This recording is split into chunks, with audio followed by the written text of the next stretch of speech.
ওই যে কথাই বলে না, লেখাপড়া জানা ছেলে, পেটে বিদ্যে আছে তো, করবেই তো, করবেই তো, তোমরাই তো করবে।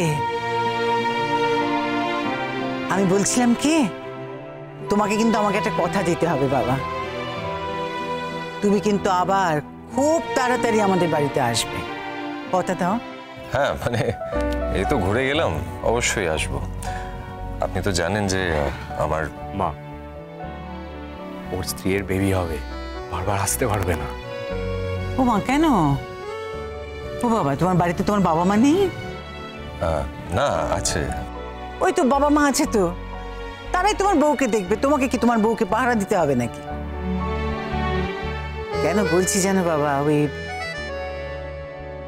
আমার ছেলেটা তো একটা কাণ্ড করে বসেছে না, এই আমেরিকা গিয়ে বিয়ে করেছে, সেখানে তো তাদের ছেলেও হয়েছে, দেখছোই তো। এবার ছেলেটা যে এত বড় হয়েছে, তার তো এখন অন্নপ্রাশন হয়নি। বুঝতে পেরেছো কেন বলছি? অন্নপ্রাশন হবে কি করে বলো? ওরা কি কিছু জানে নাকি? ওরা তো কিচ্ছু জানে না। এদিকে জন্মের পর 7 মাস পার হয়ে গেছে, এখন তার অন্নপ্রাশনও দেওয়া যাবে না। তাই আমি ভাবছিলাম কি, এই সামনে ওর 1 বছরের জন্মদিন, খুব ভালো করে আমার নাতির জন্মদিন পালন করব। ওর মুখে একটু প্রসাদ দেব, আর খুব ধুমধাম করে সেই জন্মদিনে সবাইকে খাওয়াবো। সেই জন্যই বলছিলাম, দেখো তুমি যদি, না তুমি তো আসবেই, কিন্তু বৌমাকে যদি নিয়ে আসতে পারো তাহলে তো আরো ভালো।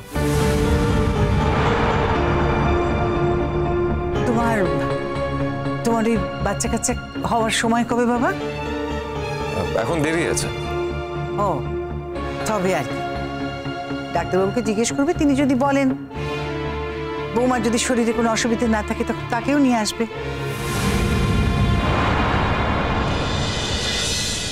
দেখো, এখন আমাদের যা অবস্থা, তাতে আমাদের দুষ্টুকে বোঝাতে হবে।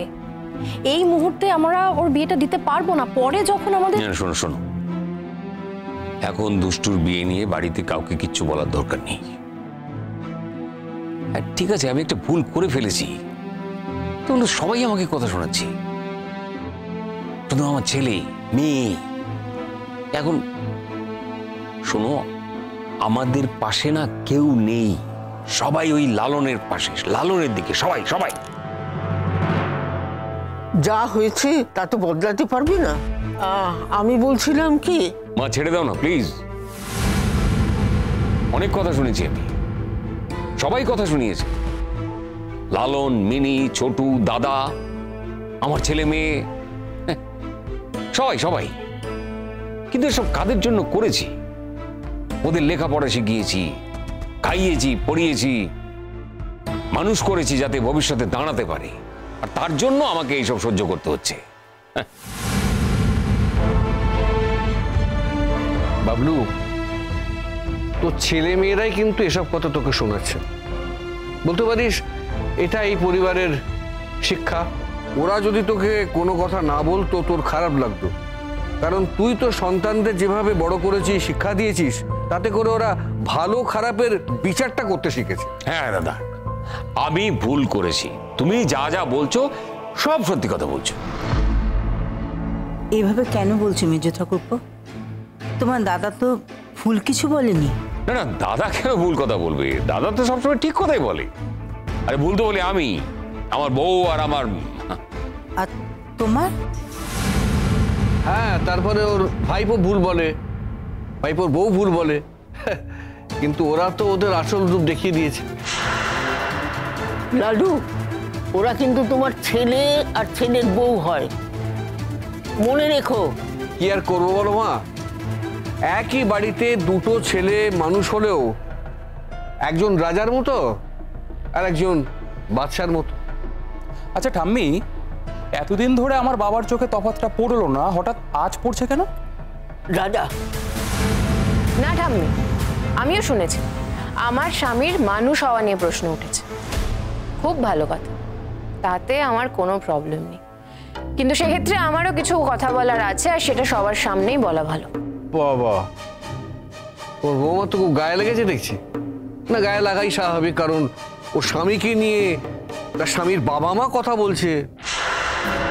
গায়ে তো লাগবে, ও তো আমাদের থেকে আমাদের মেয়ের বেশি খেয়াল রাখে। মা, বাবা, তোমাদের দুজনকে না একটা কথা পরিষ্কার বলে দিচ্ছি, আজকের পর থেকে জাহ্নবীকে নিয়ে তোমাদের মুখ থেকে আমি একটাও কথা শুনতে চাই না। কেন তোমার এত খারাপ লাগছে কেন? হ্যাঁ, খারাপ লাগছে বাবা, খারাপ লাগছে, কারণ সবাই তোমার মতো না। তোমার বৌমার যখন বেইজ্জতি হচ্ছিল তখন তুমি মুখে কুলু পেতে দাঁড়িয়েছিলে, কিচ্ছু বলনি, মনে আছে তো বাবা? আর এখন তুমি মানুষ হওয়ার কথা বলছো। রাজা, ছাড়ো না মৌসুমী, আমরাই আমাদের সন্তানকে ঠিক মতো মানুষ করতে পারিনি, তাই আজকে এসব কথা বলছি। দারুণ কথা বলেছো তুমি, এই প্রথমবার একটা খুব ভালো কথা বলেছো বাবা। শিক্ষা দীক্ষা নিয়ে যখন কথা হচ্ছে তাহলে আমিও একটা কথা বলছি, ভালো করে শোনো। যেই মানুষটা এত দিন ধরে সংসারের সব কিছু একা সামলে এসেছে, মানে তোমার মেজো ভাই, তাকে বেইজ্জত হতে হয়েছে, আর সেটা কে করেছে? তোমাদের আদরের জামাই, ওই বস্তির ছেলেটা লালন। খবরদার জাহ্নবী, তোমার মুখ থেকে আমার জামাইয়ের সম্বন্ধে আর একটা কথাও শুনতে চাই না। তাহলে মা তুমিও অত কথা বলো না। ওই বস্তির ছেলে লালন আমাকে দিয়ে কাজ করায়, জাহ্নবীকে অর্ডার করে, রান্না বান্না করায়, পরিশ্রম করায়, ওই তখন তো তুমি কোনো কথা বলো না। রাজা, শুধু আমাদের বড় বড় কথা শোনাচ্ছে। জাহ্নবী, চুপ করো। আমার বাবার কাছে টাকা থাকলে তো ওরা তো সাহস হতো না, ওকে আমি ধাক্কা মেরে বের করে দিতাম। একবার ভালো করে ভেবে দেখো ঠাম্মি, আমাদের কথা না হয় ছেড়েই দিলাম, মেজো কাকামণি, মেজো কাকিমণি, ওদের ওপরও ব্যাস ব্যাস ব্যাস জাহ্নবী, ব্যাস। আমি তোমাকে রিকোয়েস্ট করছি, তুমি আর এসব কথা বলো না, হ্যাঁ? এসব কথাগুলো বলা এবার বন্ধ করো। তুমি কিন্তু অবশ্যই আসবে বাবা আরণ্যক। আমরা খুব খুশি হব। আর এবার আসলে কিন্তু বন্ধু হয়ে আসবে না, একদম আমাদের বাড়ির লোক হয়ে আসবে। আচ্ছা ঠিক আছে, আমি চেষ্টা করব। পরের বারে এলে আমি আপনাকে আমার শ্বশুর বাড়িতে নিয়ে যাব ভাইয়া। ঠিক আছে। এই না না, শুধুমাত্র ঠিক আছে বললে তো হবে না, এবার এলে সত্যি সত্যি কিন্তু আমাদের বাড়িতে তোমায় ঘুরে আসতে হবে। আর এখন তো শুধুমাত্র তুমি আমাদের চেনা মানুষ নও, তুমি আমাদের আত্মীয়। বিপদের সময় যেভাবে পাশে দাঁড়ালে। পাশে দাঁড়ানোর মতো তো কিছু নেই, ওরা ভুল বলছিল, ওরা একটা অন্যায় করেছে, তো সেটা ঠিক করার জন্য যতটুকু আর কি।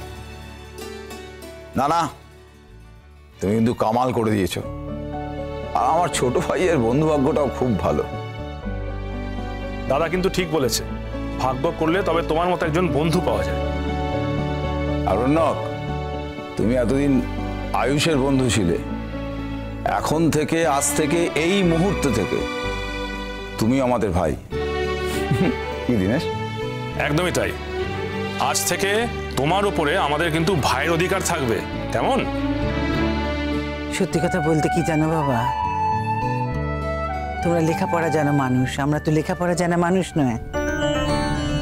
সেই জন্য ওই আয়ুষ বাড়িতে ছিল না, তুমি যদি না থাকতে এই পুলিশ আসতো, এসে আমাদের যা হোক একটা কিছু বুঝিয়ে দিত, আমরাও বুঝে যেতাম। আয়ুষও তো জানতো না ওই সময় যেমন হবে, ওকেও দোষ দেওয়া যায় না, কিন্তু তুমি ভাগ্যিস ছিলে বাবা। হ্যাঁ তো ঠিক আছে, কি হয়েছে, সমস্যাটা তো মিটে গেছে না। কিন্তু আরণ্যক, আমার মনে হচ্ছে পুলিশ যেখান থেকেই ও ভুল খবর পেয়েছে, একবার যখন খবর পেয়েছে তখন কিন্তু আমাদের বাড়ির উপর নজর রাখবে। নজর রাখুক না, আমাদের এখানে সেরকম তো কেউ নেই, নজর রেখে কি হবে? তবে এবার আমি মেয়ে বউদের ওই লাইন করে দাঁড়াতে দেব না, কিছুতেই না। তাহলে আমি কিন্তু এই গ্রামের প্রবীণদের কাছে যাব, তাদের কাছে গিয়ে পুলিশের সম্বন্ধে নালিশ করব, তারপর দেখব ওই পুলিশ টুলিশের দৌড় কত দূর। না না না, ডেফিনেটলি আপনি একদম অ্যালাউ করবেন না। দেখুন, একটা ভদ্রস্থ বাড়ি, একটা গৃহস্থ বাড়িতে ওরা এসে বাড়ির বউকে টেনে নিয়ে এসে দাঁড় করাবে ওরা অপরাধী বলে, সেটা তো হয় না, সেটা তো ঠিক না। কিন্তু কিন্তু আমি একটা কথা বুঝতে পারছি না, মানে এতদিন আমাদের বাড়িতে এসব হয়নি, এত বছরে এরকম ঘটনা, মানে পুলিশ আসা আমরা কোনো দিন দেখিনি, কিন্তু এই যে নতুন বউ আসা মাত্র এরকম কেন ঘটলো?